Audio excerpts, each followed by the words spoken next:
En este sitio funcionó la primera sede de la Cruz Roja Paraguaya. Aquí se recibió a los heridos durante la Guerra del Chaco. Hoy es la sede de la Academia Paraguaya de la Historia. Y qué mejor lugar para hablar del papel que cumplieron las mujeres durante la contienda. La mujer paraguaya y la extranjera también cumplió un papel fundamental.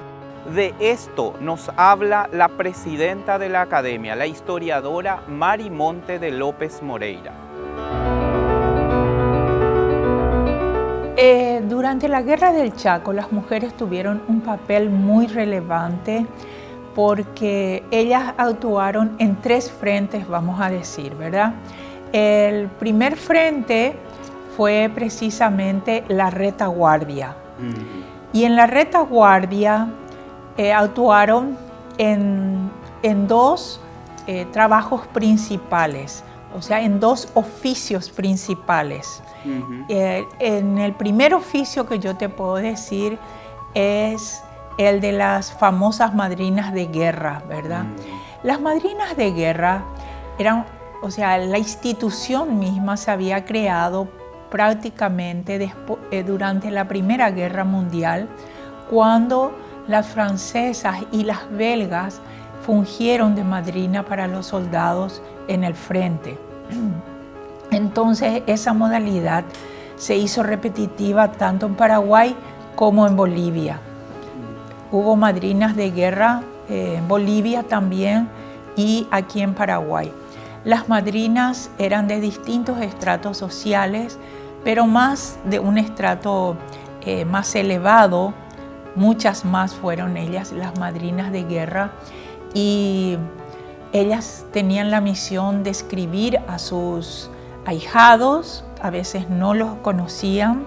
Las madrinas de guerra tenían una facultad en primer lugar de ser amorosas, de escribirles a sus ahijados para levantarle la moral, y al mismo tiempo les enviaban obsequios. Los obsequios más generales de esa época eran hierba, tabaco, ¿verdad?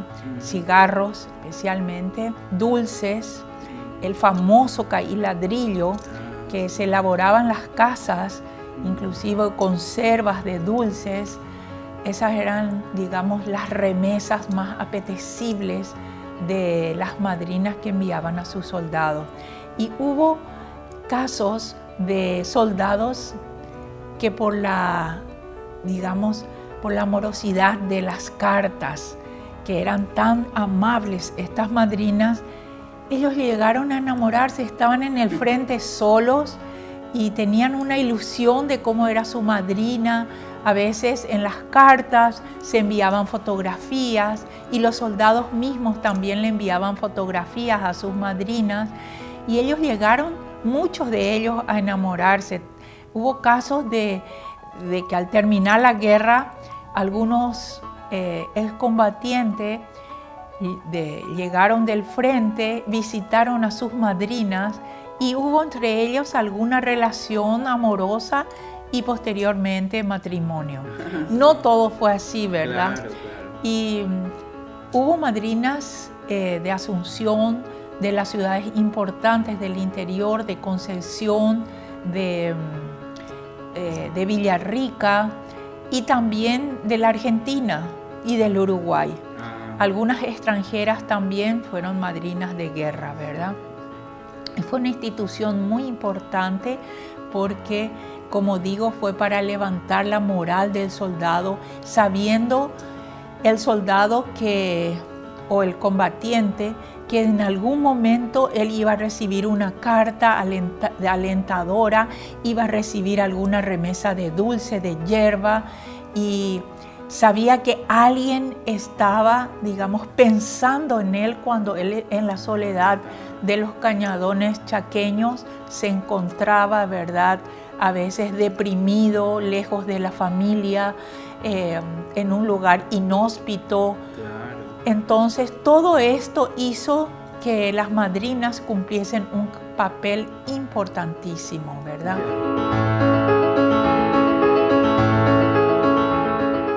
En los alrededores de Asunción, así como en el interior del país, la labor femenina fue fundamental. Así nos lo recuerda doña Toribia Ocampos, viuda de Rabería. ¿Cuántos hermanos eran ustedes, doña Toribia? Nosotros éramos 3 mujeres y 3 varones. Sí. ¿Y el tercer varón era chiquito? ¿O ese no? Sí, era chico todavía. Ajá. Ya. ¿Y cuándo después vos viniste a Asunción? ¿En qué época? ¿Cómo? ¿Cuándo te mudaste vos acá en Asunción? Y no, después casado. Después ya, te casaste y después recién. No, nosotros nos mudamos en la Capuera, nosotros vivíamos. Después mi papá y teníamos casa en el pueblo. Entonces cuando ya éramos casi todos grandes, entonces mi papá quedó con unos cuantos así empleados en la casa y cada fin de semana llevaba en el carro víveres para nuestra semanal. Y nosotros ya nos mudamos en el pueblo, ya todos ya éramos 3 mujeres, todos ya éramos señoritas y hombres así. Entonces mi papá se quedó hasta que tuvo que vender todo porque no se hallaba él solo ahí. Pero se iba él a dormir en casa cada 2 días. ¿Y cómo le conociste ahí a tu novio, a tu marido? ¿Cómo yo le conocí? Y por ahí él me vio. Y después es que yo...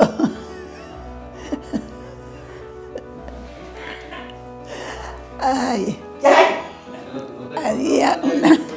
había un club que se llamaba 15 de agosto, en Capilla Cueté, eso es. Entonces mi mamá era presidenta de ese club.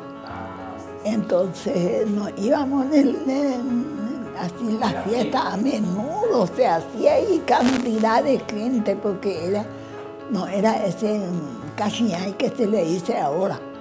Sin gente así un poco bien, se iba a la fiesta. Sí. Y mi marido para mi novio trabajaba en la escuela de agricultura, que ahora yo no sé qué es, Ima. ¿Está ahí frente a la facultad? Sí, en la facultad. Ahí trabajaba. Ahí trabajaba él, porque su hermana se casó con uno que era ahí capo. Y ahí él estaba con su hermana y trabajaba ahí, le hacía como jefe así de alumnos a alumnos. Y mi esposo era joven. Sí, él tenía, cuando nosotros, los dos teníamos 29 años cuando nos casamos. 29 años. ¿Y dónde te casaste? 19 años. 19 años. ¿Y dónde te casaste? En San Lorenzo. ¿En la iglesia de San Lorenzo? En la iglesia de San Lorenzo. ¿Y después, mucho después, ya te mudaste a Asunción? No, yo ya me casé, ya nosotros ya no. El patrón de allí le gestionó a mi esposo, le trajo como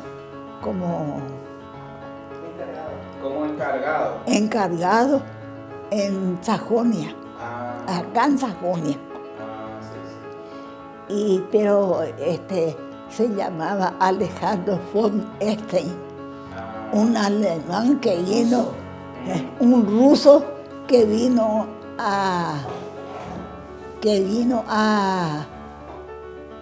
en Paraguay en la guerra, ¿cómo se le dice eso? Durante la guerra vino unos cuantos, los rusos. Los rusos. Y uno de ellos era el esposo de una comadre de mi mamá que se llamaba doctora Georgina Dávalo. Y con ella se casó Alejandro von Stein, se llamaba el señor.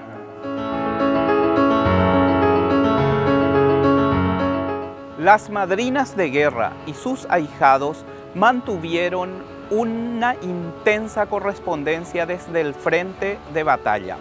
Muchas de estas relaciones afectivas conformaron después matrimonios. Además, estas madrinas de guerra se desempeñaron con tesón en distintos ámbitos de la sociedad. También ocuparon la labor de los hombres en las oficinas. La labor de estas mujeres no se limitó a las oficinas. También tomaron el martillo y el yunque en algunas fábricas y se metieron de lleno a trabajar en la intendencia del ejército. Esto ayudó posteriormente a que las mujeres ganaran espacios de derecho y también igualdad de género. ¿Esas cartas quedaron, se tienen en algún lugar o están dispersas? Sí, lastimosamente están dispersas, ¿verdad? Algunas madrinas que fueron de esa época dejaron a sus familiares de recuerdo esas cartas.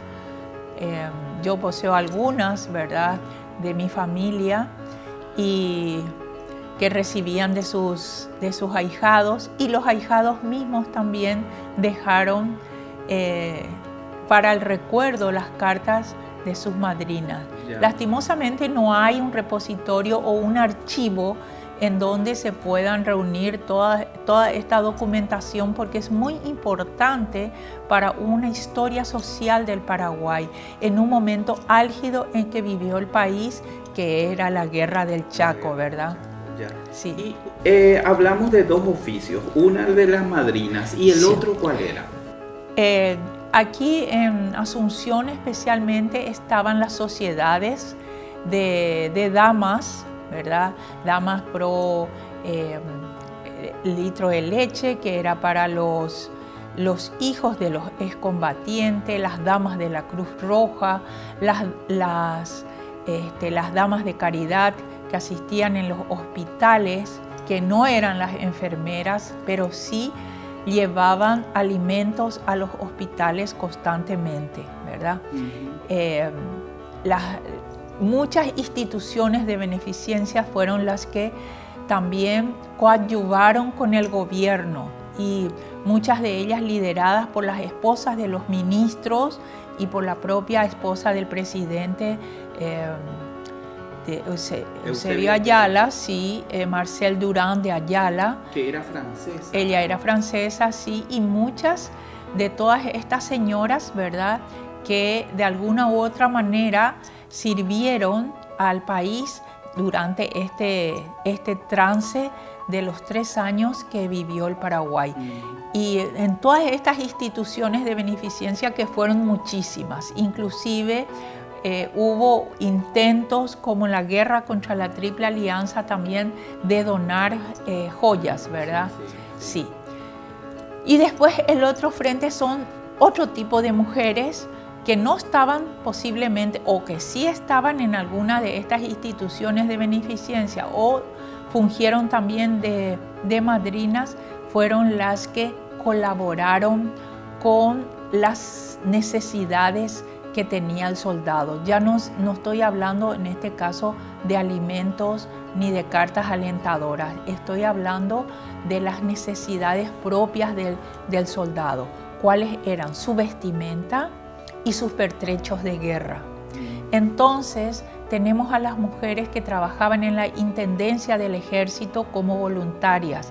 Un ejército de mujeres se presentó, ¿verdad?, ante los oficiales de la intendencia, y ellas empezaron a trabajar haciendo los uniformes de los soldados, ¿verdad? Mujeres, yo tengo datos de varias mujeres que trabajaron en herrerías para fabricar las carmañolas, que eran muy importantes para el frente de guerra y que formaba parte del bastimento que llevaba el soldado. Mujeres que trabajaron en talabaterías, ¿qué hacían? Hacían los zapatones, las botas para los oficiales y por sobre todas las cosas las cartucheras para las balas. Y estas fueron mujeres muy dignas y casi nadie las recuerda, ¿verdad?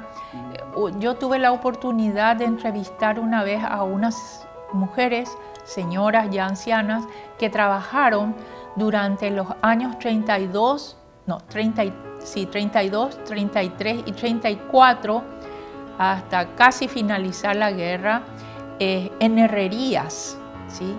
Trabajaron de todo, haciendo inclusive, manejando el yunque y el martillo para hacer las lanzas de las bayonetas. Y eran dirigidas por 1 o 2 jefes hombres, ¿sí?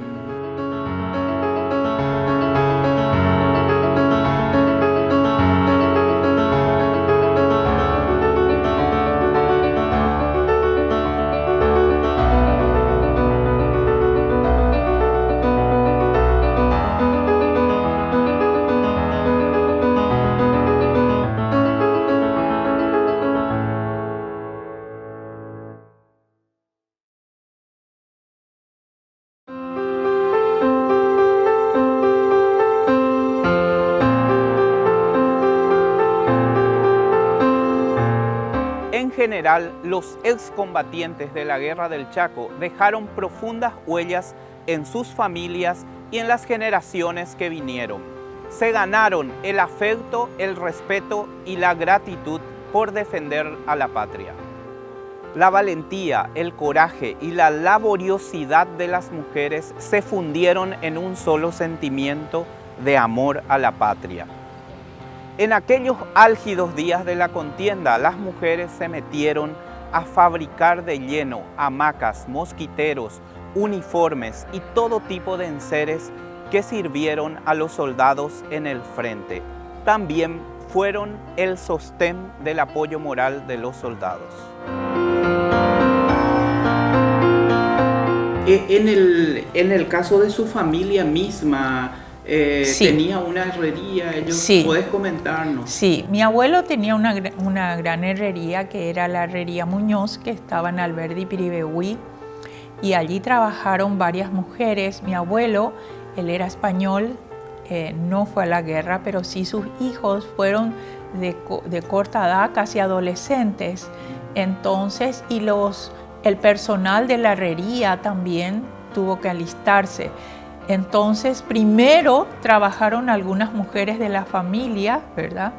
Algunas tías de mi madre, y también las otras jóvenes, sí, que trabajaron allí, y ellas recuerdan de cómo manejaban el martillo y el yunque, ¿verdad? Forjando las cuchillas que iban a las bayonetas. Y también con la elaboración de las carmañolas. Y lo interesante es que una señora cuyo marido tenía una talabatería grande, y él con sus hijos fue a la guerra, y ella quedó al frente de esa tablatería y fue contratada por la intendencia para elaborar, para fabricar, ¿verdad?, las cartucheras para las balas. Ajá. Sí. Ya. ¿Y en esa época no se le pagaba a las mujeres por el trabajo? Sí, la intendencia pagaba, sí. Sí. Las mujeres tenían una libreta, ¿verdad?, en donde se anotaba cuánto trabajo había hecho. El Paraguay estaba bastante bien posicionado económicamente gracias a las finanzas que había, digamos, durante el gobierno de Eligio Ayala, ¿verdad? Había llegado a un superávit nunca visto en el año 27. Y no nos olvidemos que Eligio Ayala fue ministro de Hacienda hasta que falleció en 1931, ¿verdad? Entonces, gracias a todas esas finanzas, el Paraguay estaba bien posicionado. Por lo tanto, podía pagar este tipo de trabajos. Yeah. Y el otro frente del cual quiero hablar, de las mujeres en retaguardia, fue el caso de las oficinistas, ¿sí? Muchas maestras y algunas que habían estudiado taquigrafía y secretariado, ¿verdad? En 1905 se había abierto la escuela de comercio de las niñas, fundada por la Escuela Mercantil de Niñas, en 1905, fundada por Serafina Dávalos. Esta institución tuvo una efímera duración porque terminó hacia 1920.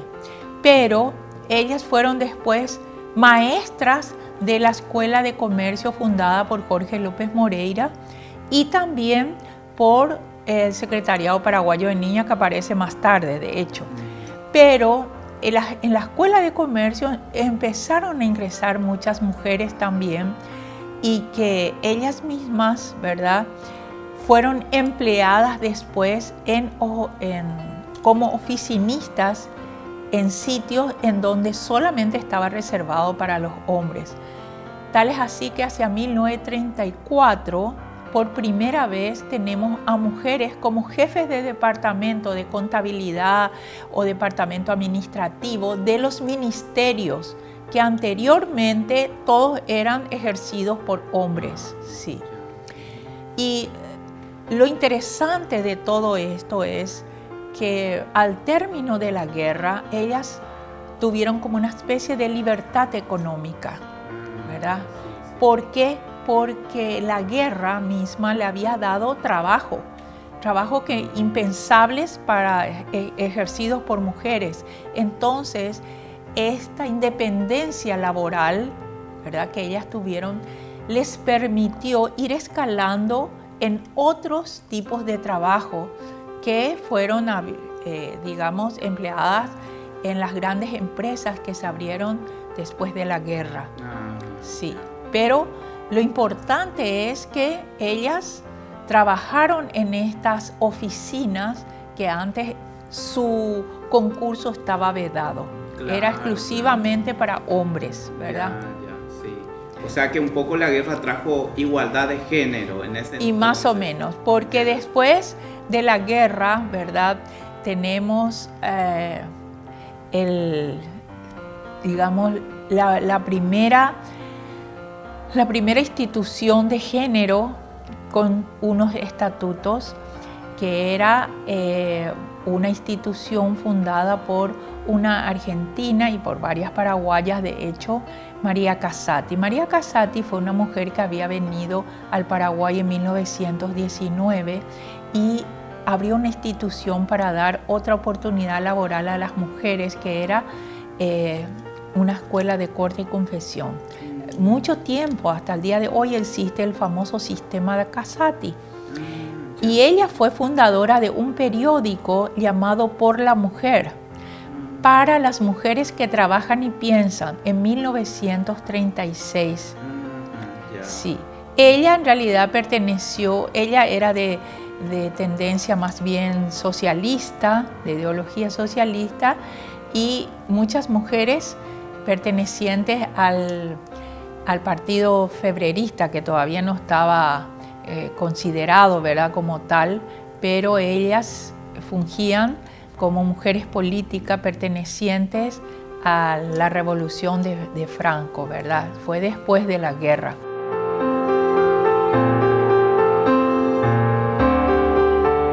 Los ex soldados aportaron muchísimo a la patria. Así nos lo recuerda Aníbal Tata Ferreira, cuyo padre fue delegado de marcador de límites con Bolivia. ¿Y tu papá, él nació en 1904? Sí. Él es hijo natural de Eliseo Zavala. ¿Sí? Él tenía que haber llevado el apellido de su mamá, porque su mamá no quiso que Zavala le reconozca como hijo. Pues Zavala tuvo 108 hijos naturales de distintas. ¿Eliseo Zavala? O le estacionó de la gripe. No, 7 o 8.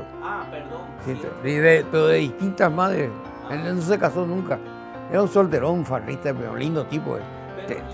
Que él era una personalidad en esa época. No, era estanciero de la Gran Pistola. Ahí tengo la foto de él en Paraguay. Te voy a mostrar si quieres. ¿Y la mamá quién era de tu? Y mamá, mi abuela era concepcionera. Sí. Era concepcionera, ahí tengo también su título. Él nació en Loreto. ¿Y cómo se llamaba tu? Luisa Ferreira, mi abuela.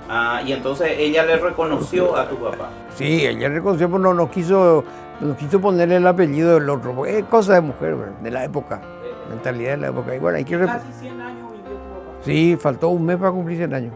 ¿Y murió en el 2004? 2004. Y hasta la última época él estaba luz.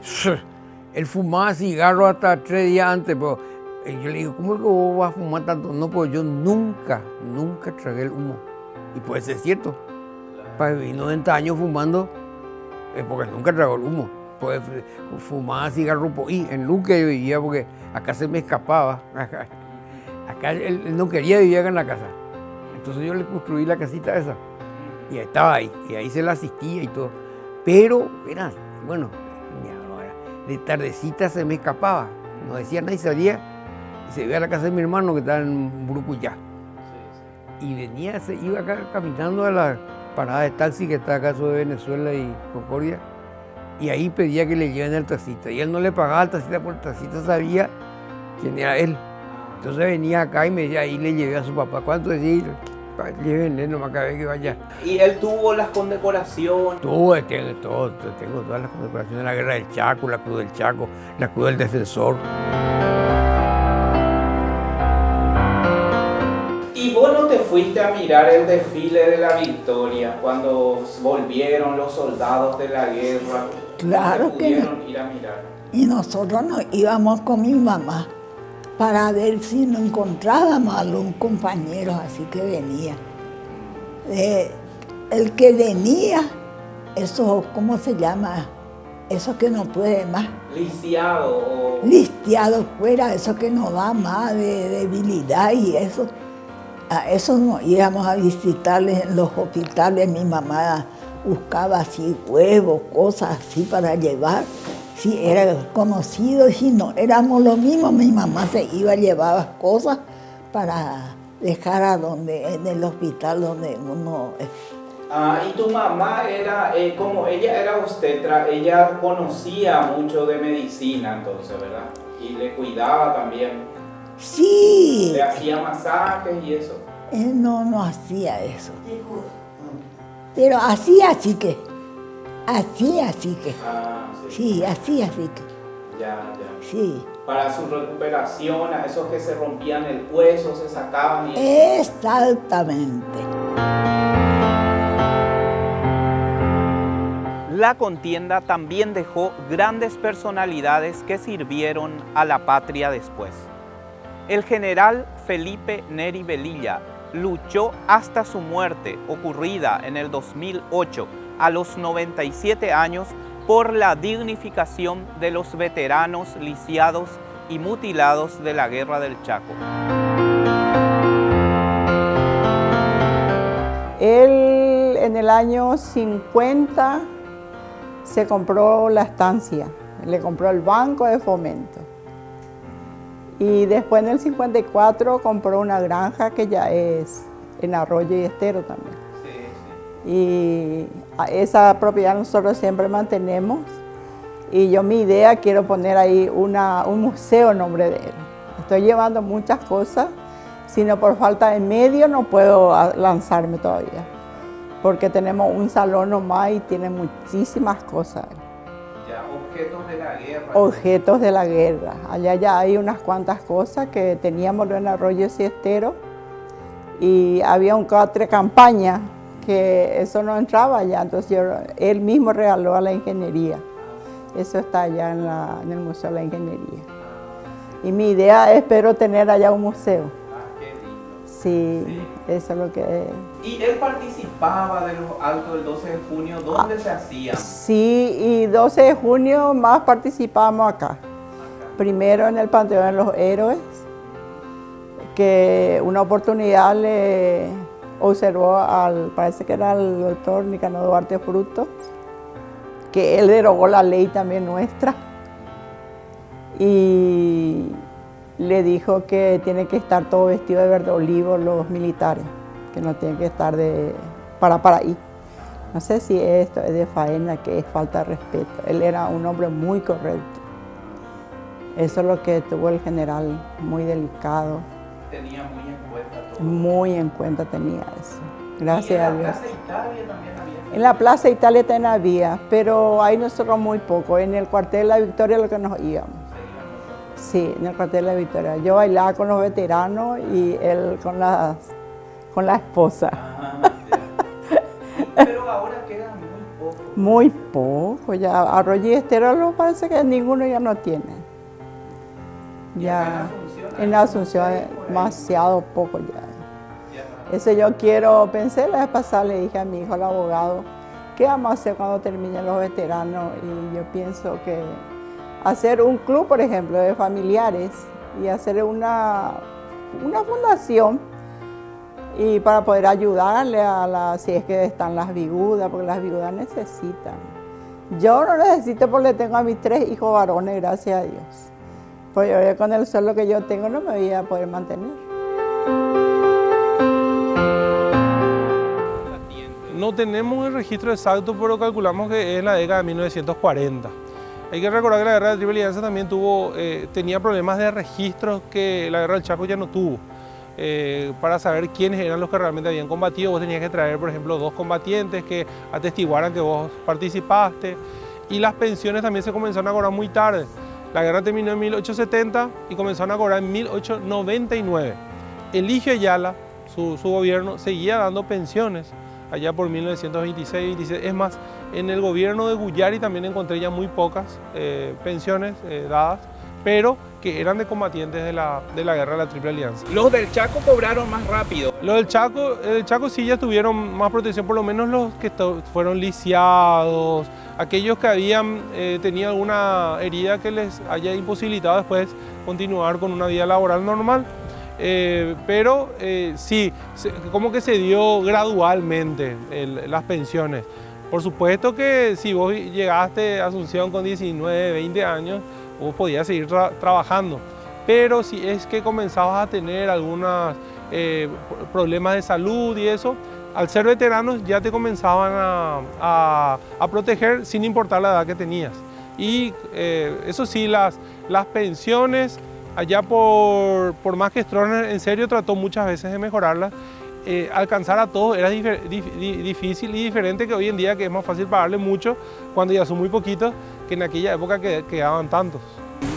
Ya un poco por último, para un homenaje que a vos te gustaría para los héroes del Chaco o en memoria ya de los que ya fallecieron. Y yo creo que recuperar el Cuartel de la Victoria, recuperar un Cuartel de la Victoria como un lugar de memoria. Ya que estamos hablando de Asunción, el Cuartel de la Victoria está en San Lorenzo, pero es un lugar muy cercano, que acogió a los veteranos en sus últimos años de vida y que comenzó como un lugar justamente para lisiados de la guerra y que después terminó recibiendo a cualquiera de los veteranos que alguna vez haya querido abandonar su hogar o su ciudad. Y yo creo que ese lugar se tiene que convertir en un lugar de memoria. Hoy en día hay un cementerio muy bonito, restaurado, donde están descansando los que murieron en ese lugar, más Adolfo Rojas Silva, que es todo un símbolo para los paraguayos anteriores a la Guerra del Chaco. Así que yo creo que ese lugar tiene que ser un lugar de un museo, un centro de interpretación, un parque, ampliar y yo quisiera eso como un homenaje para ellos, por lo menos para conservarlos en la memoria. Las calles los recuerdan, pero nadie sabe quiénes son. Acá en Sajonia, por ejemplo, estamos cerca de Sajonia, tenés muchas calles de combatientes que murieron en el Chaco o de algunos que murieron de enfermedades sirviendo en la sanidad. Entonces, y que la gente no sabe quiénes son, pero por lo menos tenemos sus nombres en las calles.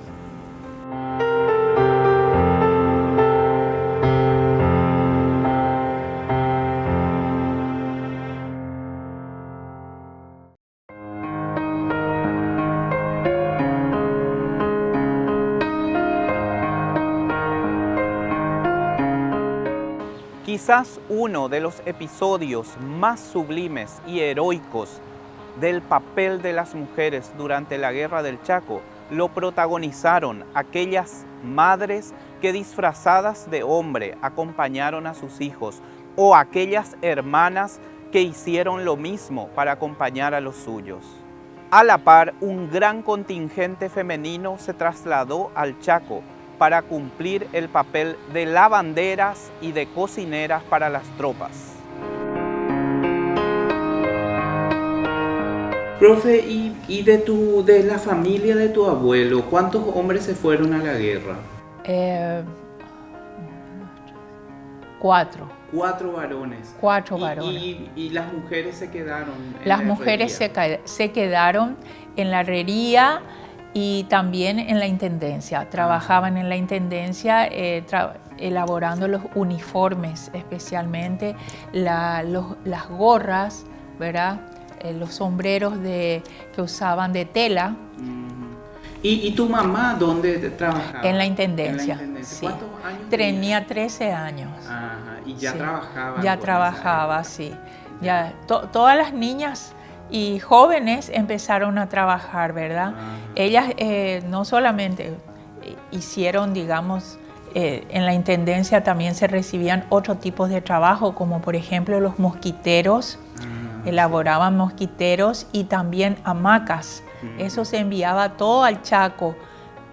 Digamos los mosquiteros porque eran útiles por la cantidad de barigüí, ¿verdad? Y mosquitos y otro tipo de alimañas. Entonces los mosquiteros eran como una especie de arma contra este tipo de insectos. Y además de eso, también elaboraron las mujeres del interior, especialmente las hamacas que eran remitidas. Tengo entendido que entre 1933, digamos de junio del 33 a diciembre, se remitieron cerca de 2.500 hamacas.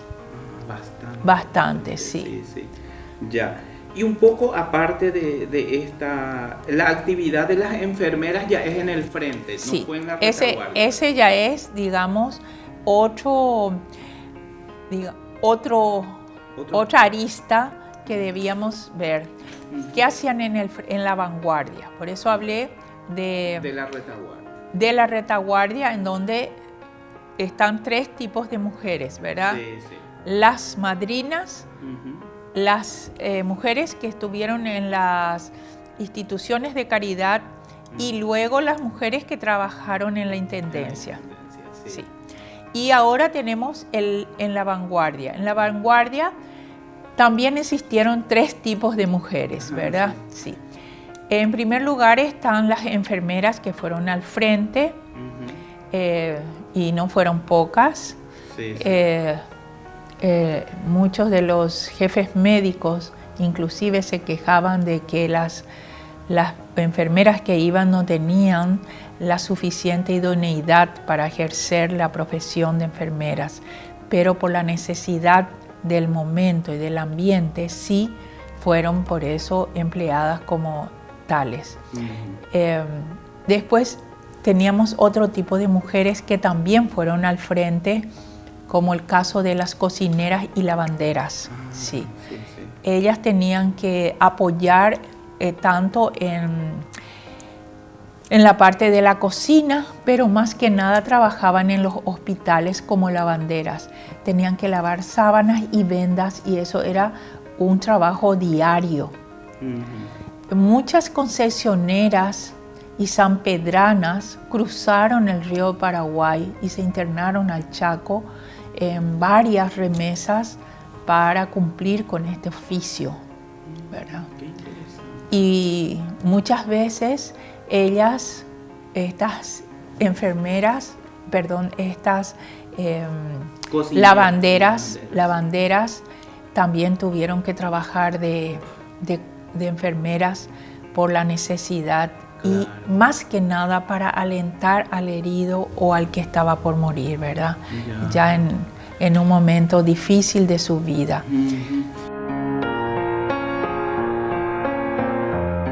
Yo recuerdo que en nuestra casa muchas veces se hizo el pesebre. A veces había lugares para hacer pesebre vivientes, para ver de mucha gente. Y se hacía cantina y todo lo que da la gente que puede llevaba de caramelo, llevaba tal cosa, su colaboración y lo vendido, la plata, todo se traía Para colaborar. para colaborar. Y los soldados que fallecían y venían de allá, ¿cómo hacían? ¿Cómo? Los soldados que se morían en el Chaco, ¿se quedaban ya allá o le traían? Y no, lo que estaba viendo otra vez, seguramente se iba otra vez la que reaccionaba bien. O si no, se quedaba ahí inutilizado. No, pero ¿y si se moría, ya se quedaba allá su cuerpo? ¿No se traía? No, no, nada. Lo que tiene plata seguramente y lo que son militares altos, sí.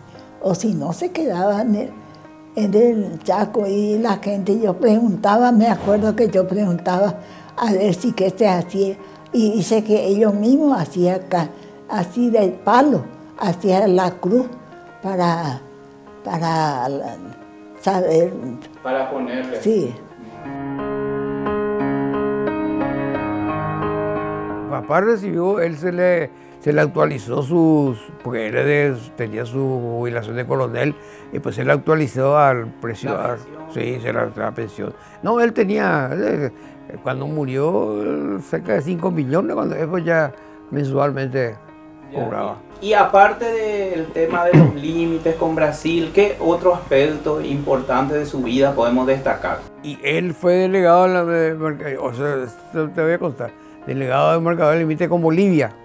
Él hizo la demarcación de todo el norte boliviano, hicieron la demarcación y cuando eso había un delegado boliviano y el paraguayo. Y había un argentino que era el árbitro, un coronel argentino que era topógrafo. Él estaba acompañándole a pata limpia del asunto ahí, no había vehículo. Y cuando vinieron, pues el tratado se firmó sobre los puntos designados por el tratado, puntos cardinales, que decía tanto norte, tanto este, y fueron buscando así los puntos. Y uno de los puntos que buscaban decía, punto cardinal, tanto, Cerro Choboreca. Y buscaban, no había ni un cerro, hasta ahora no hay un cerro. No existe el Cerro Choboreca. ¿Y qué hicieron? Y bueno, ahí está la solución. Entonces, el boliviano y papá se pusieron de acuerdo, vamos a hacer un levantamiento de norte a sur durante 10 kilómetros a México, donde llega a un lugar más alto. Pues. Hicieron un levantamiento de más o menos 20 kilómetros al norte y 20 al sur. Y ahí encontraron 15 kilómetros al norte de los puntos señalados en el tratado, donde el terreno subía más o menos unos 7, 8 metros y bajaba. Pues no había cerro, subía nomás y bajaba. Eso se comprobó con la nivelación. Sí. Entonces le digo a papá, bueno, vamos a declarar que este cerro Choboreca, el boliviano dice, sí, claro que sí. Y declararon. El argentino aceptó y se firmó. Y ahí el Paraguay recobró 15 kilómetros al norte, más el Triángulo Grande, esos 800 kilómetros. 800, porque cada lado del triángulo tenía 120 kilómetros. De ahí era vicepresidente Sánchez y el otro lado era Cerrito Jara. Era un triángulo de 11 kilómetros de alto más 200. Y ahí 800 kilómetros cuadrados. Yo tengo ahí el estudio hecho.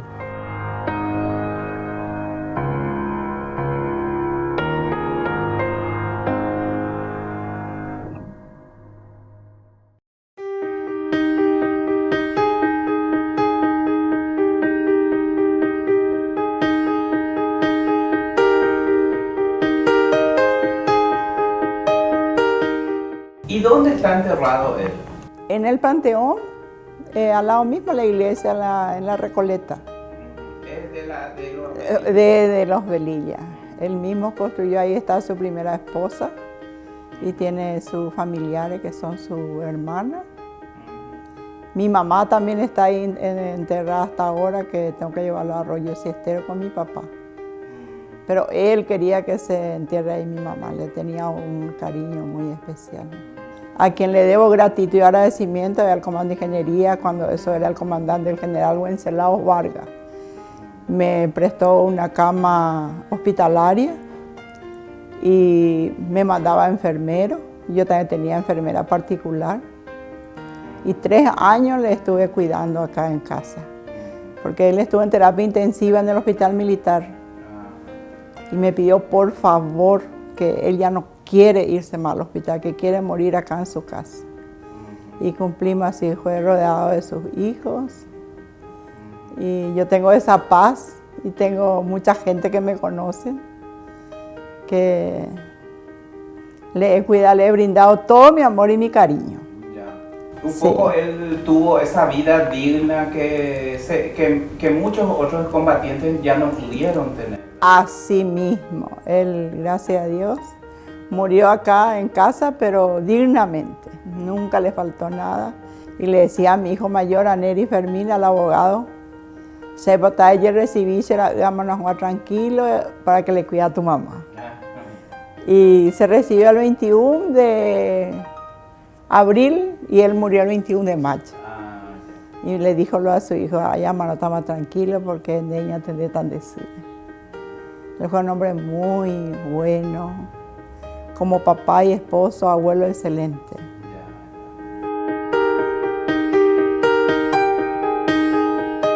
El otro tipo de mujer que fue al Chaco fueron las combatientes. Muchas de estas mujeres acompañaron a sus familiares.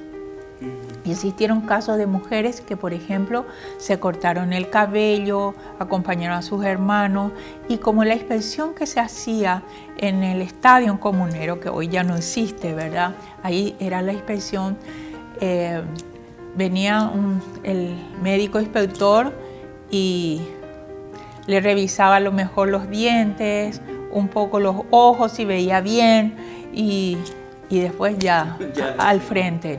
Muchas veces no exigía, digamos, que se vistiese el soldado que iba a ir al frente, y ya se le entregaba el uniforme.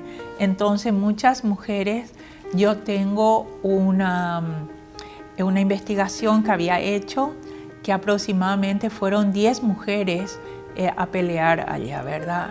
Al Chaco. Disfrazadas de hombres. Disfrazadas de hombres.